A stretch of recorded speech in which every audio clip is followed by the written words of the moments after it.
This is First Coast News on your side. All right, let's take a live look now. That is the Glenn County Courthouse, of course, Brunswick, where jurors right now are deliberating, and the family of Ahmaud Arbery waiting to hear their verdict. And we also all wait anxiously to hear what's going to happen. We appreciate you being here with us this noon. I'm Lou Turner. And I'm Katie Jeffries. It is the first full day of deliberations for jurors weighing murder charges against Gregory and Travis McMichael and William Roddy Bryan for the 2020 death of Ahmaud Arbery. Deliberations began about this time yesterday. And while there were some reports last night from the courtroom that indicated jurors were moving quickly, so far no sign that a decision or verdict here is imminent. Meanwhile, it is also the busiest travel day of the year, and we're on your side watching the roads. We are past the peak of the travel day, which happened earlier this morning. This is a live look here at the Dames Point Bridge, and thankfully, at least it looks like weather is on our side, kind of going through the travel today and even tomorrow. Chilly. You know, that blue sky, it just looks cold. It's got a different hue to it.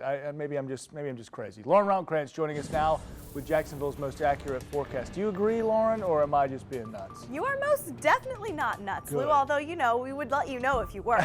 That's true. That is true. Hey, we've got that polar high pressure in place, so the polar blue skies are in full force across the First Coast. Absolutely gorgeous out there. You know what else I noticed are these cloud streets off into the Atlantic. I mean, I could just sit and stare at this satellite loop for minutes on end, and I actually was in my office a little while ago. Cloud streets are just when we see the clouds, the cumulus clouds building and kind of in that parallel direction with the low-level wind flow. So here at home, we do have the chance for a few of those clouds offshore to skirt onshore toward St. Augustine, but for the most part, we are going to experience those nice polar blue skies for the remainder of the day. Now, I think the bigger story really are those temperatures. We started off at 38 degrees this morning at the airport. Right now, warming up nicely, back into those middle 60s today and a little bit warmer for our Thanksgiving. I've got that hour by hour in just a bit. All right, Lauren, thank you. And as mentioned at the top of the broadcast, verdict watch continues in Brunswick, waiting for word that a jury has reached its verdicts in the murder trial of 3 men accused in the death of Ahmaud Arbery. We have live team coverage at the courthouse there with Kaylee Tracy and Renata DiGregorio standing by. But we do want to begin with anchor Keitha Nelson. Keitha, how are things at the courthouse right now? Still a lot of folks in and around the area, protesters, demonstrators, etc.? Luke, Katie, we're not seeing a lot of demonstrators as we have in weeks past here. There are a few dozen people overall. Now, we just got word that the jurors right now, they are taking lunch. They're eating lunch at this point, which is normally what happens right at about this hour at noon. Whether or not they're deliberating through lunch, we don't know, but we are working to find that out. Now, we saw earlier today the Arbery family walk into the courthouse with Al Sharpton, who's a well-known civil rights activist, as well as Lee Merritt, the lawyer for Wanda Cooper Jones, Ahmaud Arbery's mother, and Benjamin Crump. Let's get right to the three things you'll need to know inside of the courthouse, folks, as we are now in day 2 of deliberation. So each of the defendants, we're talking about Travis McMichael, Gregory McMichael, as well as William Bryan, they all face 9 charges each. Now, if convicted, folks, they could face up to life in prison. Now, we are in day 2 of deliberations. The jury began deliberating this morning shortly after 8:30. By 9:30, they asked to see the video of the shooting and the 911 call made by Gregory McMichael on the day Ahmaud Arbery was shot and killed. Now, I spoke with First Coast News legal analyst LaFonda Middleton about the jury's request. Take a listen. But I can only speculate that possibly they're reevaluating the self-defense arguments because they asked to see the videos and they asked just to see small snippets of it. So possibly Travis McMichael, since he's the one that had the shotgun, and that's the video they wanted to see. But then, interestingly enough, they wanted to hear the 911 call from Greg McMichael, too. So I think they are analyzing the McMichaels and what they want to do with the McMichaels, but I'm not sure. They could also have 1 or 2 holdouts. And those holdouts just need to be reassured as to what they've been told in the deliberation room. You just heard there from First Coast News legal analyst LaFonda Milton. She's speaking to the questions that were asked this morning by the jury. They wanted to see again the 911 calls that were made by Gregory McMichael on the day of Ahmaud Arbery's shooting, as well as the actual shooting video. Now I want to turn things over to On Your Side's Kaylee Tracy, who is not too far behind me. She's a little bit closer to the other side of the courthouse, and she actually had a chance to speak with Benjamin Crump, who I mentioned walked into the courthouse with the Arbery family this morning. Kaylee, what did he have to say going into day 2 of deliberations? Well, Keith, Benjamin Crump, of course, the attorney for Ahmaud Arbery's father, he says the family is anxiously awaiting this verdict and they're praying for justice for Ahmaud Arbery. He also recalled the first time he saw that video of the shooting. Before I'm an attorney, I'm a black man, and I have black children. And I said, my God, if America can condone this, then all parents who have children of color, we can't protect them. And we can't depend on the law to hold people accountable. And I looked at that video as a lawyer, but then I looked at it as a black man who's a parent of black children, and I said that we have to get justice in this matter. We have to get justice.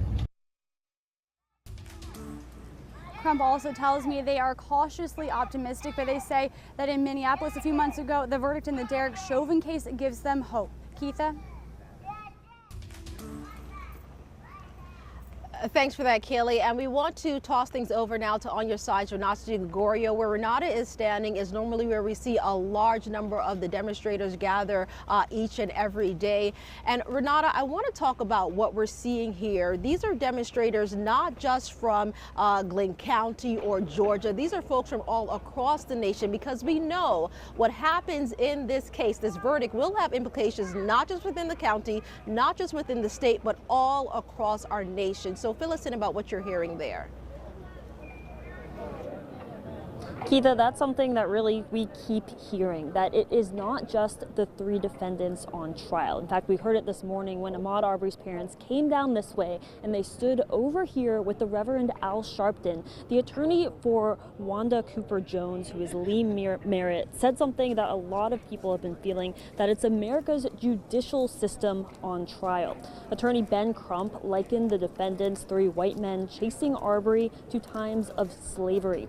It's been a long 6 weeks, but it's clear the pain will last much longer for the Arbery family. And that's where all the faith leaders and family supporters we've seen come in.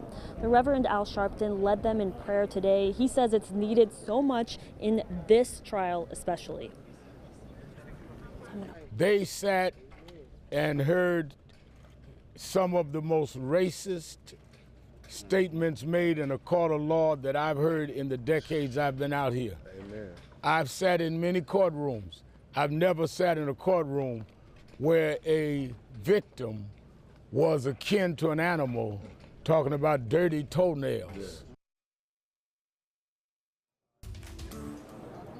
And that is something that has really stuck with people. On the way over here, I talked with an older man who even said that thing about the toenails that people have been bringing up. But out here, people are laying in the grass. We have this whole area. These chairs were set up way earlier this morning than we have seen at all before. People are ready for this verdict. Keitha? Thanks for that, Renata. Again, folks, we are in day 2 of deliberations in this trial. This is the case of 3 men accused of murdering Ahmaud Arbery. We are on verdict watch, expecting a verdict possibly today. We shall wait and see exactly what will happen. We know the jury began deliberating this morning right at about 8:30 or so it's been about 3.5 hours. Right now, we know that they're taking lunch. We're not sure if they're breaking or deliberating through lunch. We'll work to get you that information. But folks, we will be out here to bring you the very latest, bring you that verdict as soon as it comes in right here on First Coast News, both on air and of course online on that First Coast News app and firstcoastnews.com. For now, I'm Keitha Nelson reporting live in Brunswick. First Coast News on your side. 1 and liftoff of the Falcon 9 and DART on NASA's first planetary defense test to intentionally crash into an asteroid. They're going to crash that thing right into a perfectly good asteroid. No, it is not quite Armageddon. Remember the movie? Bruce Willis, Buscemi was in that one. Overnight, they sent this thing up there, this rocket. It's the Double Asteroid Redirection Test, DART rocket. It was sent on a probe collision course. And the idea, you want to crash that thing right in the asteroid to see if it knocks it off course, breaks it up a little bit. NASA says that redirecting an asteroid probably safer than actually blowing it up, nuking it, as they did in the film. Nonetheless, they also want to emphasize this specific asteroid that they're shooting it off to, Dimorphes or whatever it's called, not a threat to Earth. So that's good. This isn't like, they're just wanting to do a test just in case something happens. It's always good to be prepped. We're right back.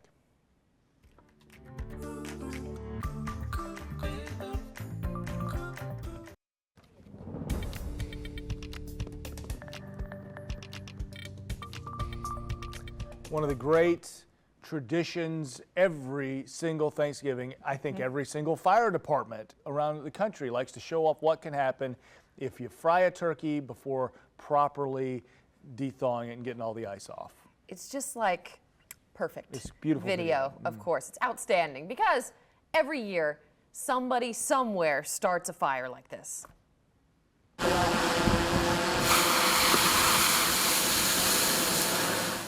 Yep, that right there is what you do not want to do. Drop a turkey straight into a fryer with too much oil. That is a recipe for burning your house down, so you don't want to do that. The U.S. Consumer Product Safety Commission says to keep the fryer in the open, away from walls and fences, and don't put too much oil in it. Put the turkey in, fill it with water so it is covered by a ½ inch of water, then take the turkey out and mark the water line. That's how much oil you need. And make sure that the turkey is completely thawed, completely dried inside and out before you slowly put it into the hot oil when it's time to cook. And you might want to keep a fire extinguisher nearby. You might be asking, is it worth it then? It's so worth it. Oh, the fried turkey is the best turkey. All right, we are counting down to the Macy's Thanksgiving Day Parade. It is the 95th year of the big parade. 15 balloons is what you're going to have, 28 different floats, and 10 marching bands from all over the country. And then, of course, culminating with the big man himself, Santa Claus, at the very end.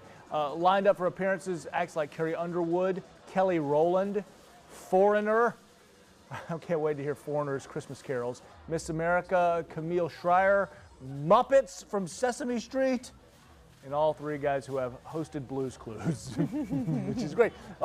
Who's the Steve? Steve, he was Steve original. made a comeback on Twitter and made everybody cry. That's Steve. Of course, that's 9 to noon on NBC 12. And between the parade and football, you gotta watch something. And that is why there is the National Dog Show. And of course, the dogs are, oh, look at them. Look at those good faces. Good boys. They are not nearly as good as the ones you have at home. We know. Of course. But you can cheer for your favorite breed. Absolutely. Absolutely. Pet your dog, give him a belly rub while we check out Mark Barger's preview. Oh.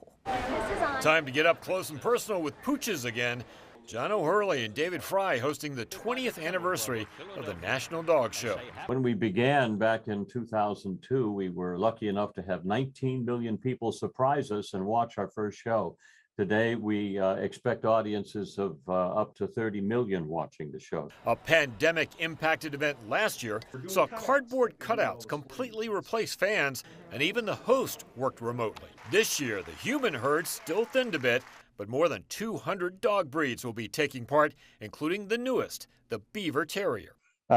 Looks a little bit like a Yorkie, except it's got white in it. It's a little bit larger than a Yorkie, but not much. Sweet little dogs. I'm surprised it took them so long to get to the party. And it is indeed a party. Ideal specimens strutting their stuff and trying to charm the judges, as did last year's winner, a Scottish deerhound named Claire. They also have to have a bit of charisma and personality, if you will, in the ring. It's a dog show, and you got to show.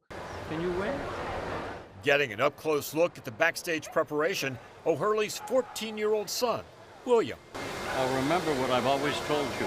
If you pick through all of this hair and you find only one eye, you've got the wrong end of the dog. And even after watching these regal canines, Fry has a suggestion for the nation's more than 60 million dog owners. When it's all over, lean over, hug your dog, and say, "You're my best in show dog." No judging needed for that. Mark Barker, NBC News. Can you imagine telling that golden retriever he's a loser? Sadly, I'm sorry, but some of them are losers. Oh my goodness. It's horrible, isn't it? You gotta sit and stay right here. NBC 12 National Dog Show starts at noon right after the Macy's Thanksgiving Day Parade. They're all good boys and girls. You no have losers. offended Labrador and Golden Retriever people everywhere. I thought the Golden Retriever was beautiful. Some of these. Now, your most accurate forecast from the First Coast News Weather Team, sponsored by AC Designs. All right, everyone, let's take a look at the winter storm impacts as we head through the next several days. Who's traveling? Well, if you are headed up toward the northwest, likely to deal with some snow headed out that way. As we head toward Thursday, though, very limited impacts across the Great Lakes region up toward the northeast, and same goes as we head toward Friday. So let's group them all together here, and you can see, relatively speaking, the weather pattern is ideal for travelers up in the air and also on the roadways for Thanksgiving. The weather impacts are not going to be that terrible, really, if you do have to travel. Maybe, well, now or after Thanksgiving. Nice polar blue out in downtown Jacksonville. You can see the Hart Bridge in the distance, that beautiful St. Johns River. Still a bit breezy out there, and there is a bit of rough surf. One more day of that before the winds really start to calm down. I'm searching for those clouds, that stratocumulus deck, and you can see them out in St. Augustine, and a little bit of cumulus moving into Palatka in this time lapse here from WeatherStem. But overall, most of us are going to see those blue skies for the remainder of the day. I did mention the winds. They're sustained around 15 miles per hour out there out of the northeast. That'll help to hold those temperatures today in those mid 60s. We've got some gusts up to 20 plus, not nearly as gusty as it was yesterday. And again, that wind calming down as we head into the evening. For our Thursday, a calm and tranquil day. High temperatures near 70 degrees, but it doesn't last long. We've got another front rolling in, picking up those winds out of the northwest on Friday, and that drops those temperatures once again as we head into the weekend. So a little bit of a roller coaster ride, but still, it doesn't get too warm. Still, again, going to stick right around seasonable levels for Turkey Day and Black Friday. This is Waycross, Georgia's forecast for the overnight lows. We woke up this morning to 30 degrees with that freeze warning in effect. We will have frost possible once again as we head towards Saturday, maybe even Monday mornings. Deck the halls, though, if you are going to be decorating through the weekend. You've got plenty of sunshine ahead. The forecast is really looking nice. I mean, I don't have any complaints. If you all do, go ahead and pop on over to Twitter. You can let us know and complain on there. But otherwise, things are looking good. Partly cloudy this evening. Light breeze out of the northeast. Temperatures holding in the mid-50s for our pals at the Icemen game. And if you're going to be around town tonight, temperatures will be dropping eventually by tomorrow morning into those mid and upper 40s. So a chilly start for our Turkey Day, but you can shed the layers in the afternoon near 70 degrees.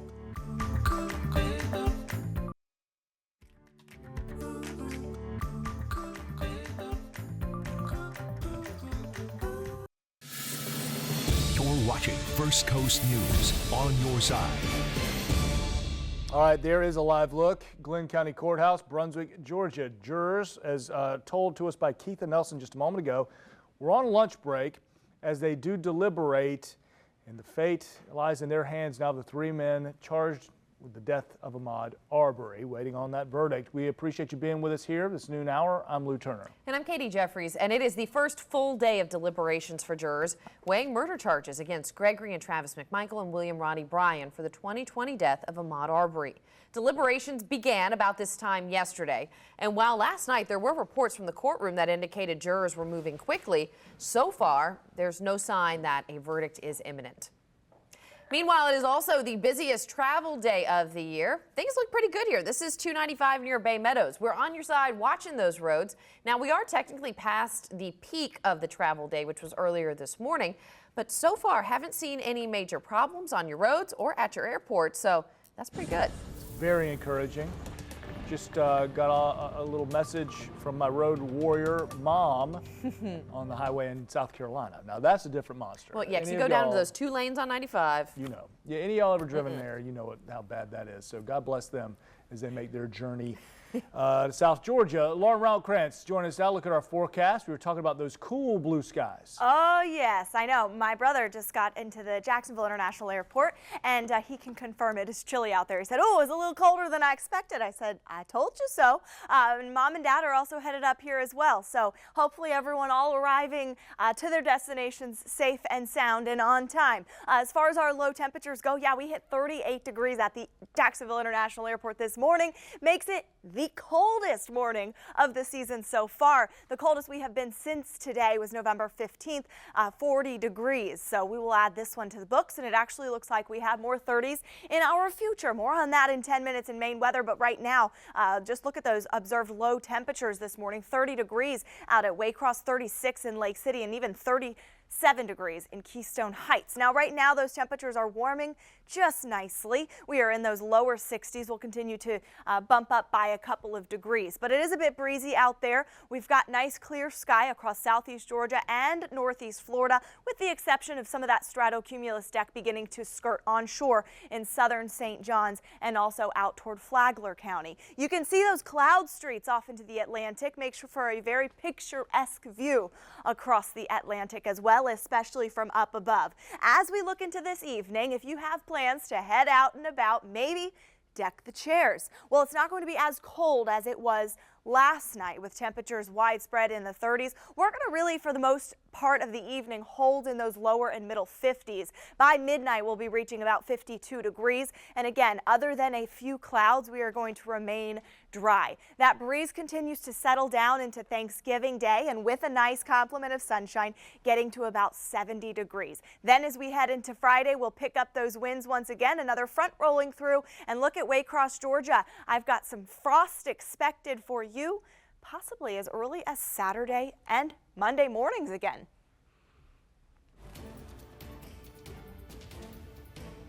All right, we are on verdict watch, Brunswick, Georgia, waiting for word that a jury has reached its verdicts in the murder trial of 3 men accused of the death of Ahmaud Arbery. We have live team coverage at the courthouse. We are going to get to Kaylee Tracy right now with more on what is going on out there at the moment. Kaylee.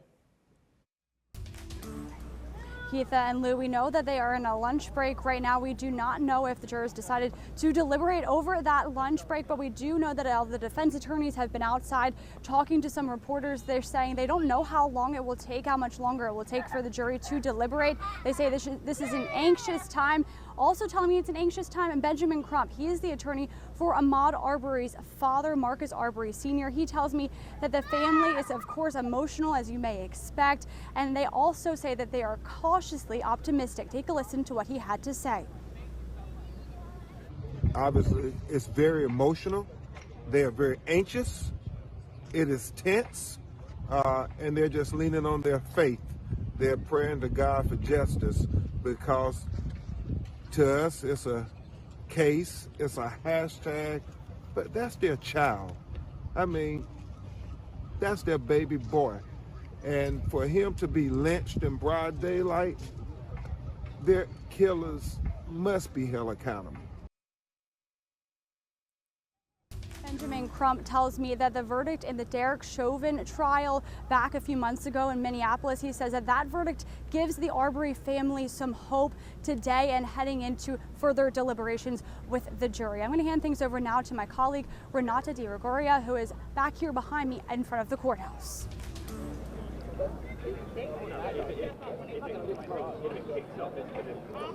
Thanks, Kaylee. Yeah, out here, people are really just standing, they're sitting, they're eating lunch, and they are waiting. And we've been hearing a lot that they feel this is not just the 3 men inside the courthouse on trial, it's America's judicial system on trial. And to give you a sense of just how many people are out here just waiting for this verdict, all of these chairs usually not set up until much later in the day, but they were out here at 6 a.m. when we were bringing Good Morning Jacksonville to you. Now, we also want to tell you about what happened just before lunchtime, because it's been a long 6 weeks, but it's clear the pain will last much longer for the Arbery family. And today, Attorney Ben Crump likened the defendants, 3 white men, chasing Arbery 2 times of slavery. And an activist that we've talked to out here thought along similar lines too, and says the way of thinking she believes led to Arbery's death needs to end. I hope complete justice comes out of it, and I hope it shows people in the future who may think it's okay to lynch a young African-American man in broad daylight for jogging up the street, that it's not okay. And we as a nation need to stand together and say it's unacceptable. Also today, the Reverend Al Sharpton said here in Brunswick, he heard some of the most racist statements he's ever heard in a court of law. Back to you guys in the studio. Kaylee and Renata, thank you so much. All right, here's what you need to do. You need to have the app handy, the First Coast News app, have it downloaded, because we will get some sort of warning at a reasonable amount of time before the verdict is actually read. When the jury's ready, as soon as that happens, we'll send that push alert right to your phone, and then you can get to wherever you'd like to watch it, whether it's at a TV or on the app or on the website. All right, we're right back after this short break. Stay there.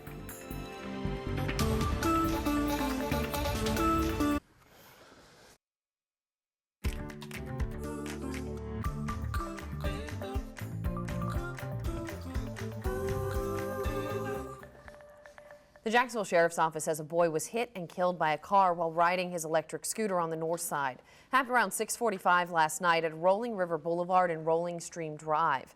JSO says the driver stayed at the scene and told them it appeared the child did not check for traffic before trying to cross the street.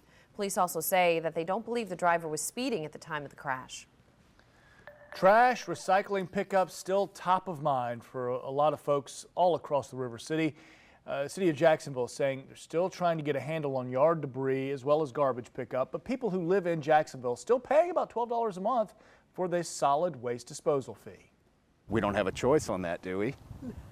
So yes, I am still paying it. Yeah, really tough to turn that off, isn't it? So where is that cash money going if it's not going towards current recycling pickup? First Coast News asked the city and says your money is going into an account that helps pay only some of the cost to pick up garbage, yard debris, and recycling.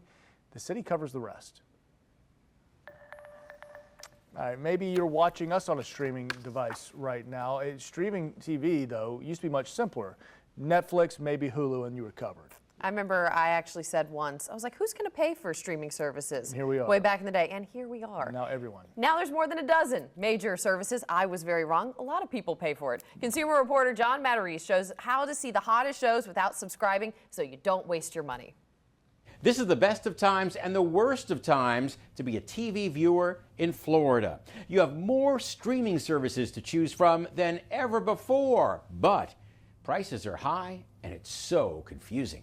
Jean Coverman recently decided to cut the cable cord and stream her TV shows. But now, after a few weeks, what was it like? That it's a nightmare. Jean thought she'd be fine with Netflix, Hulu, and a couple of free services. But lately, she says they all seem to want money for their most popular shows. You have to have Paramount Plus, a streaming service plus. She's fine with Disney Plus at $8 a month, but then learned it's $30 extra to see new movies. And even with free TV networks like AMC, Jean found you need to pay for AMC Plus to access everything. By the time I'm done with computing everything for the shows that I like, it's $115 a month. She wonders if there's a cheaper option. Let's say there's a show you really want to watch, but you don't want to pay and subscribe to that streaming service. Well, you have two options where you might be able to see that show without subscribing. It's really difficult for a normal person to be able to figure it out. CNET's Joan Salzman says option 1 is to look for 7-day free trials for Hulu Live TV, Discovery Plus, or Paramount Plus. Then binge watch your favorite shows that week. Option 2, join a service for 1 month, then cancel before 30 days. This works for Disney Plus, HBO Max, and Apple TV Plus. Gene Coverman wonders if cable just might be easier. At what point are consumers going to say, this is enough? Finally, if you'd like a streamer that feels like cable, CNET suggests YouTube TV, Hulu Plus, or Sling TV. That way you don't waste your money. I'm John Matarese, First Coast News on your side. The city of Jacksonville is recognizing our very own Ken Amaro. This man does a great job in reporting the news, but he goes beyond that in that he recognizes the value of family and what they sacrifice as we do our jobs. He's a great man. He's been we're going to miss him here in Jacksonville. Well, that is Jacksonville City Councilman Matt Carlucci talking about Ken for his decades of service. Last night, Council passed a resolution to honor Ken as he gets ready to retire at the end of the month. And stay tuned, because in just over a week, we are planning a Ken Amaro extravaganza on December 1st. Can't wait for that party. All right, Deck the Chairs partying kicks off tonight. Jack's Beach. More than 40 lifeguard chairs are going to be decorated. Each chair is sponsored by a local business or nonprofit. Kicks off tonight at 5, runs through January 1st.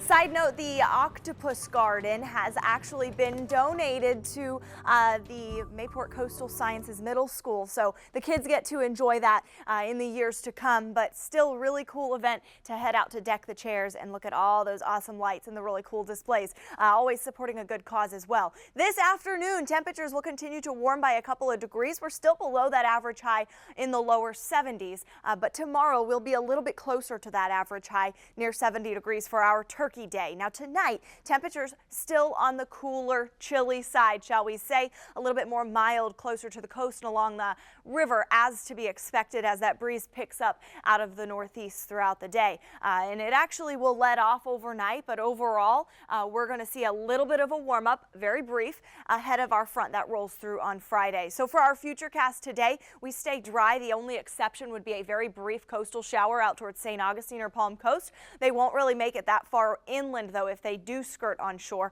and otherwise we'll see plenty of sunshine. As we head into our Thursday, partly sunny skies, temperatures near 70 degrees. Again, great for the turkey trotters, great if you're traveling still tomorrow across the country. Things are pretty quiet. We've got that storm system up toward the northwest, but it really tapers off in the form of rain from the Great Lakes to eastern Texas as we head through tomorrow. Here at home, again, that front rolls through on Friday, and we'll see some snow showers up to our north, especially early on in the morning, possibly for some of the mountains across Virginia and North Carolina. But that rain is pretty non-existent for us here at home. Other than a few clouds, we'll continue to see that nice tranquil weather, but then some cooler high pressure builds back in as we head toward the weekend. Then if you're traveling back home on Sunday, the quiet weather across the U.S. continues. We are just very fortunate for this pattern right now, but we could have some snow up toward New York, Pennsylvania. We'll keep an eye on that. Here at home, though, it is going to be a really nice Thanksgiving Day. Very seasonable, nice to what we would expect for this time of year. Starting off in the 40s and the 50s, you can peel off the layers through the afternoon, maybe even open the windows and take a walk around the neighborhood after you see the turkey dinners kind of get cleaned up. Walk off that turkey. Polar blue sky today and into tomorrow, another perfect day. That bright sunshine sticks around through Friday. But remember, those temperatures do drop once again come Saturday and Sunday.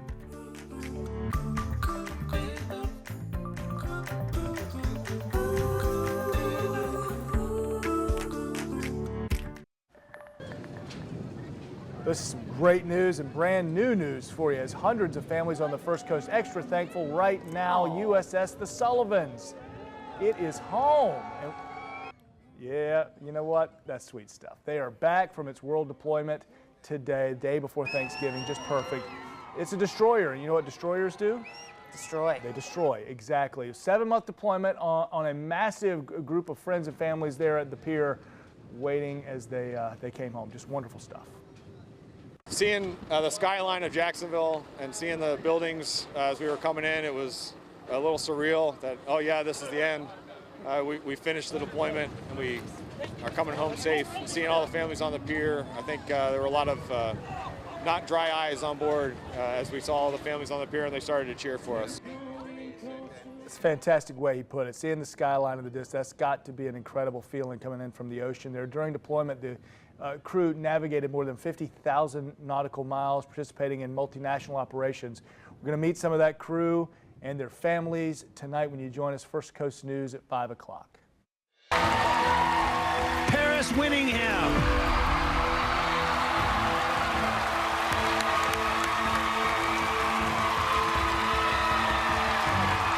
Jacksonville singer that Blake stole from John Legend is in your top 10.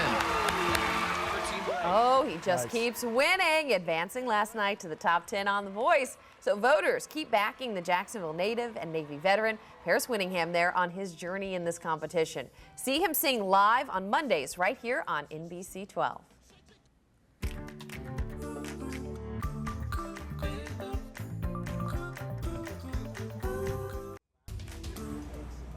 And welcome back. I'm Keitha Nelson here live in downtown Brunswick, Georgia, in front of the Glynn County Courthouse as we are now in day 2 of deliberations in the trial of 3 men accused of murdering Ahmaud Arbery. Now, right now, outside of the courthouse, there are a few dozen or so demonstrators. Mainly over my shoulder, you can see a lot of media, national media here for this day that we are anxiously waiting to see what will happen as the jurors deliberate. Now, let's take you inside of the courthouse and get right to the 3 things that you will need to know at this hour. So each of the defendants in this case, Travis McMichael, Gregory McMichael, and William Roddy Bryant, all now face 9 charges. If convicted, they could face life in prison. We're in day 2 of deliberations, and the jury began deliberating this morning shortly after 8:30. By 9:30, they asked to see the shooting and the 911 call made by Gregory McMichael on the day Ahmaud Arbery was shot and killed. I spoke with First Coast News legal analyst LaFonda Middleton about the jury's request. Take a listen. But I can only speculate that possibly they're reevaluating the self-defense arguments because they asked to see the videos and they asked just to see small snippets of it. So possibly Travis McMichael, since he's the one that had the shotgun, and that's the video they wanted to see. But then, interestingly enough, they wanted to hear the 911 call from Greg McMichael, too. So I think they are analyzing the McMichaels and what they want to do with the McMichaels, but I'm not sure. They could also have 1 or 2 holdouts. And those holdouts just need to be reassured as to what they've been told in the deliberation room. Again, folks, we are now in a verdict watch in day 2 of deliberations here in Brunswick, Georgia. Be sure to stay with First Coast News. We will bring you the verdict as soon as it comes in, both on air and online. Check that First Coast News app and, of course, firstcoastnews.com. For now, live reporting in downtown Brunswick, I'm Keitha Nelson, First Coast News on your side. And back to you, back in studio. All right, Keith, thank you. Yep, and when that verdict notice comes in, we will let you know immediately so you can get to where you need to be in order to stream it and watch it live. All right, Keitha, thank you. All right, hope you have a fantastic rest of your day. Of course, we'll be here all day long watching for this. It is the busiest travel day of the year, so drive safe. We'll keep you updated if there are any issues out there as well.